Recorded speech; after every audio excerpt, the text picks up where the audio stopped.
साथियों, बहन कुमारी मायावती जी की अभी जनसभा हुई और उस जनसभा में इनेलो का एक नेता हरिजन शब्द का इस्तेमाल कर गया और जैसे ही उसने हरिजन शब्द का इस्तेमाल किया, बहन कुमारी मायावती जी की पुरानी यादें ताजा हो गई और पुरानी यादें ही ताजा नहीं हुई बल्कि पुराना अंदाज भी बहन कुमारी मायावती के भीतर जाग गया और एकदम माइक पर आकर फटकार लगाते हुए और बिना इस बात की परवाह किए कि हमारा किस पार्टी से गठबंधन है और उसी पार्टी के नेता ने ये शब्द कहे हैं,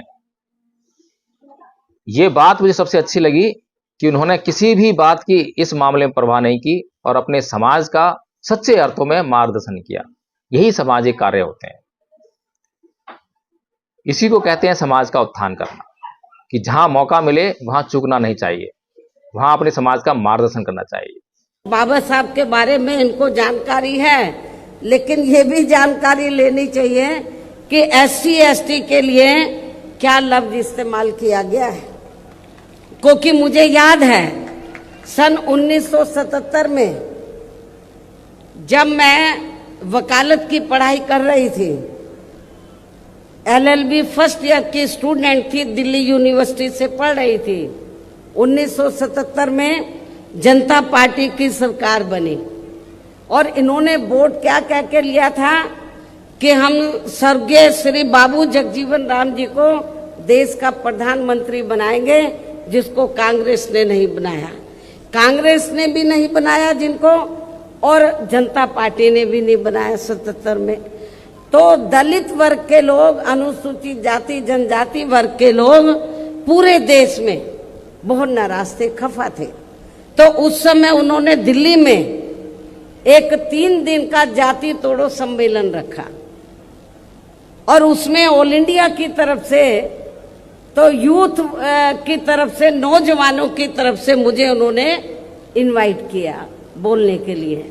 और जब मैं उस सम्मेलन में बोलने के लिए गई तो वहां पर जितने भी जनता पार्टी के नेता थे तो वो बार बार हरिजन हरिजन इस्तेमाल कर रहे थे।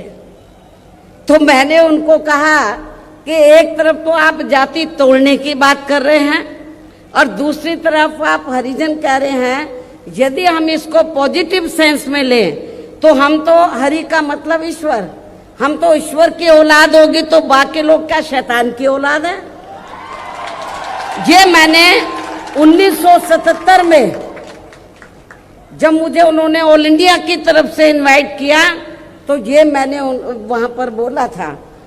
तो उधर ही जो जनता पार्टी के जो नेतागण लोग थे उन्होंने माफी मांगी और कहा कि, मैंने बोला कि आपको सरकार संविधान से चलती है और संविधान के हिसाब से आप लोगों को जो वीकर सेक्शन के लोग हैं तो उनको अनुसूचित जाति जनजाति और अन्य पिछड़ा वर्ग बोलना चाहिए, तो ये ज्यादा बेहतर होगा।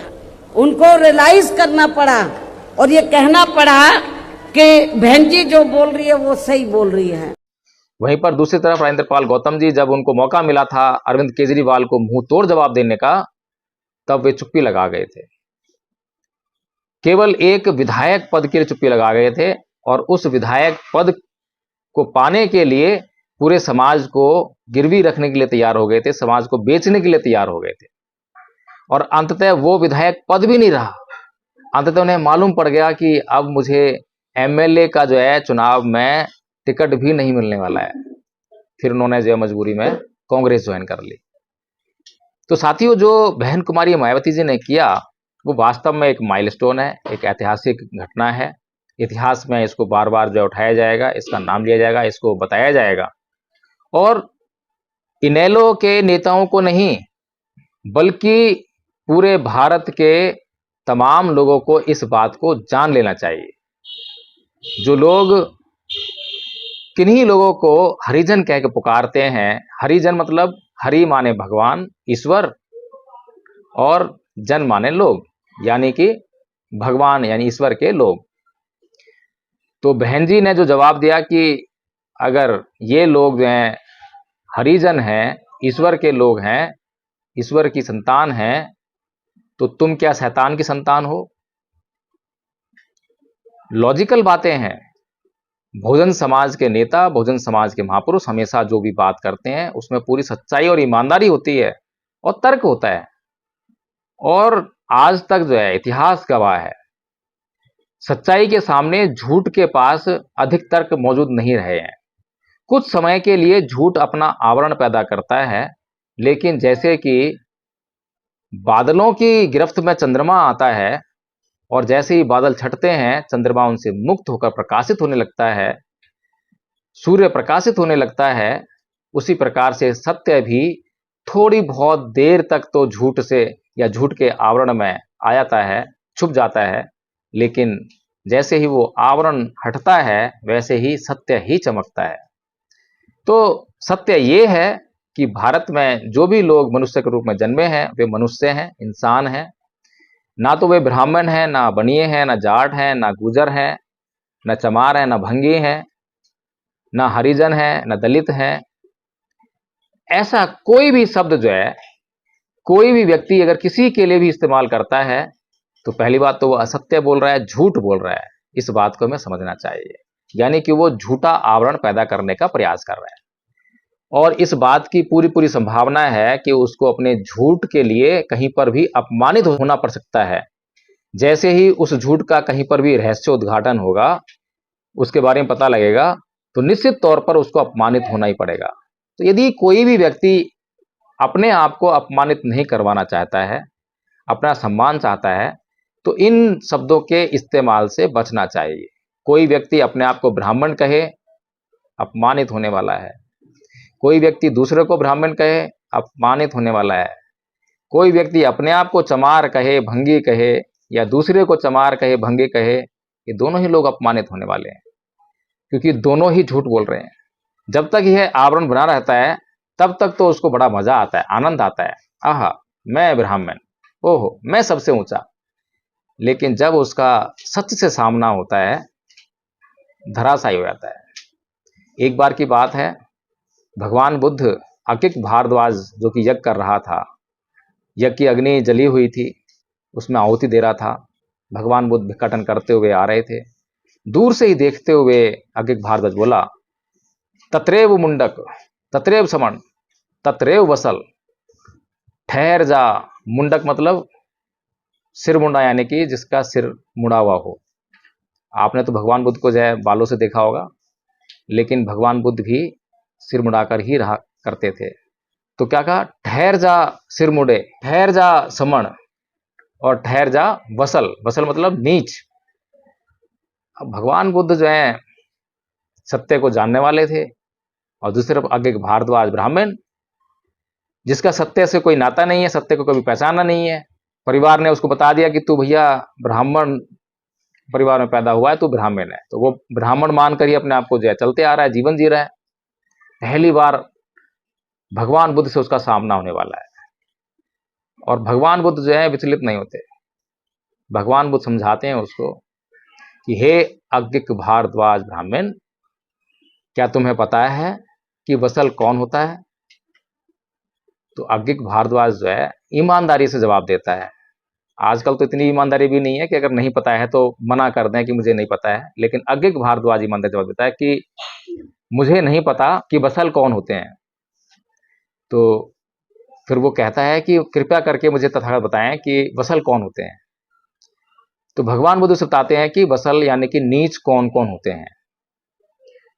तो उसमें बहुत सारी बातें बताकर जो है भगवान बुद्ध उसे बताते हैं कि वसल ये होते हैं, जो अपने पास धन होते हुए भी अपने माता पिता की सेवा नहीं करते हैं, जो अपने पास धन होते हुए भी जरूरतमंदों को सहायता नहीं करते हैं, दान नहीं देते हैं, जो क्रोधी स्वभाव के होते हैं, जो अपने लोगों से जो है कटुता पूर्वक बोलते हैं, अपने सगे संबंधियों से कटुता पूर्वक बोलते हैं। तो इस प्रकार से जो है भगवान बुद्ध जब ये सब बातें बता रहे होते हैं तो अज्ञिक भारद्वाज से भी कुछ बातें संबंधित हो जाती हैं।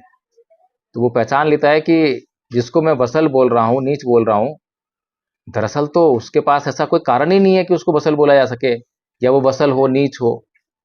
वह तो सर्वश्रेष्ठ है और मैं जो अपने आप को सर्वश्रेष्ठ समझा हुआ हूं केवल इसलिए कि मैं ब्राह्मण परिवार में जन्म लिया और मुझसे ज्यादा तो कोई नीच नहीं है, इतनी सी बात जब अज्ञ भारद्वाज को समझ में आती है तो वो भगवान बुद्ध के पैरों में गिर जाता है। तो इसलिए साथियों, जितना जल्दी हो सके इतना अपमान ब्राह्मण समाज ने झेला है और झेलने वाला है। जब तक ये बात समझ में नहीं आएगी, जब तक झेलता रहेगा। चलिए, ब्राह्मण तो झेल रहा है, लेकिन जाटों को क्या हुआ? जाटों को किस बात का अहंकार है? क्या जाट हिंदुओं में सर्वश्रेष्ठ हैं? बिल्कुल भी नहीं है। कौन से पायदान पर आते हैं? उनसे ऊपर कौन कौन है? सबसे ऊपर तो ब्राह्मण है, फिर क्षत्रिय हैं, फिर वैश्य हैं और फिर शूद्र हैं, क्योंकि ओबीसी है ना। जाट, गुर्जर ये सभी ओबीसी हैं। ओबीसी हैं तो क्षत्रिय तो हो नहीं सकते। अपने आप को कई बार दावा करते हैं कि हम क्षत्रिय हैं, क्षत्रिय हैं। आपके दावा करने से नहीं, यादव लोग भी अपने आप को क्षत्रिय मानते हैं। बहुत सारे वीडियो यूट्यूब पर पड़े हुए, देख लीजिएगा किस तरह से दावा करते हैं कि क्षत्रिय हैं। लेकिन सारा क्षत्रियपन योगी आदित्यनाथ ने निकाल कर रख दिया। जैसे ही अखिलेश जी सीएम की कुर्सी से उतरे और जब योगी जी सीएम कुर्सी पर बैठने वाले थे, उससे बैठने से पहले उसे गोमूत्र, गंगा जल, पता नहीं किस किस चीज से धुलवा डाला, केवल इसलिए कि एक शूद्र इस पर बैठा था। अगर यादव लोग क्षत्रिय होते तो वो जो कुर्सी है या जो सीएम परिसर है उसकी गंगा जल से शुद्धता नहीं होती। और गंगा जल का इस्तेमाल वहीं होता है जहां पे शुद्ध करना होता है। अभी भी पीछे एक कांग्रेस की जो मेयर है, वो जब बीजेपी में शामिल हुई तो एक मूर्ख व्यक्ति ने गंगा जल लेकर उसको शुद्ध किया कि ये जो है वहां भ्रष्टाचार करके आई है, इसको शुद्ध करना है। गंगा जल से जो है लोगों को शुद्ध करने की जो टेक्निक है वो हिंदुओं में, ब्राह्मणों के पास है, पुजारियों के पास है। लेकिन उनके पास ऐसी कोई टेक्निक नहीं है कि इसी गंगा जल का इस्तेमाल करके या गोमूत्र का छिड़काव का इस्तेमाल करके किसी शूद्र को भी ब्राह्मण बना दो। ऐसी कोई टेक्निक नहीं है। वो अपवित्र है, वो नीच है, वो नीच ही रहेगा, क्योंकि स्वार्थ वाली बात है। तो मैं जो आप लोगों से जो चर्चा कर रहा हूं, डिस्कशन कर रहा हूं, ये दिमाग को खोलने के लिए कर रहा हूं। कोई भी आदमी जब तक नीच नहीं हो सकता जब तक कि वह अपने आप को नीच ना मान ले। और भगवान बुद्ध क्या कह रहे हैं वसल सुत में कि न जच्चा वसलो होती, न जच्चा होती ब्राह्मणों, कमुनो वसला होती, कमुनो होती ब्राह्मणों। कि ना तो जन्म से कोई ब्राह्मण है, ना ही जन्म से कोई नीच है।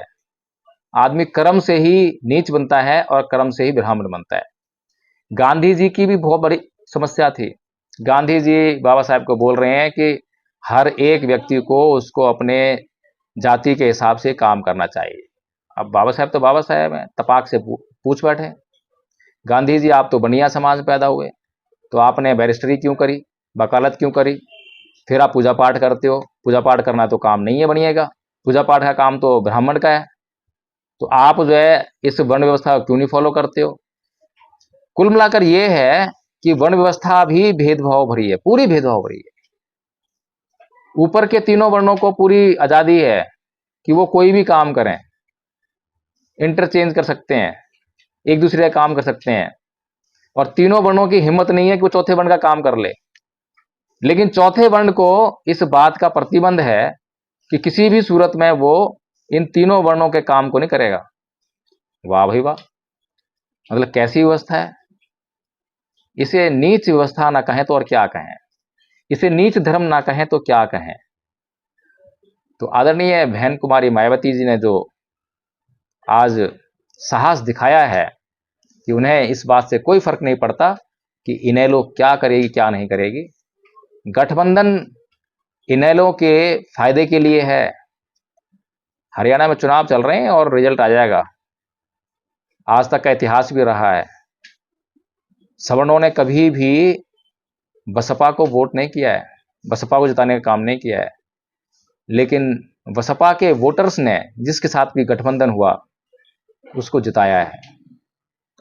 इनेलो भी जानती है इस तरह से।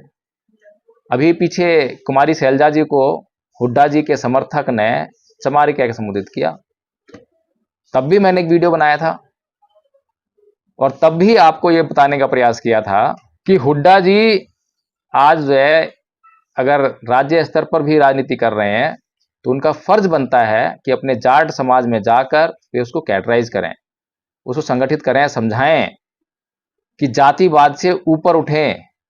वो खुद शूद्र हैं, खुद नीच हैं, और खुद हिंदू हैं तो नीच बनना ही पड़ेगा। जब तक हिंदू हैं तो शूद्र हैं, और शूद्र हैं तो नीच हैं, और खुद नीच हैं तो दूसरे को नीच कहने का क्या अधिकार है? अगर आप ऊंचे होते तब तो किसी को नीच कहने का तुम्हें अधिकार हो भी सकता है, मान लेते हैं, लेकिन खुद नीच होकर दूसरे को नीच कह रहे हो, समझ से बाहर बात है। हुड्डा साहब ने कभी कैंपेन नहीं चलाया, क्यों चलाएंगे कैंपेन?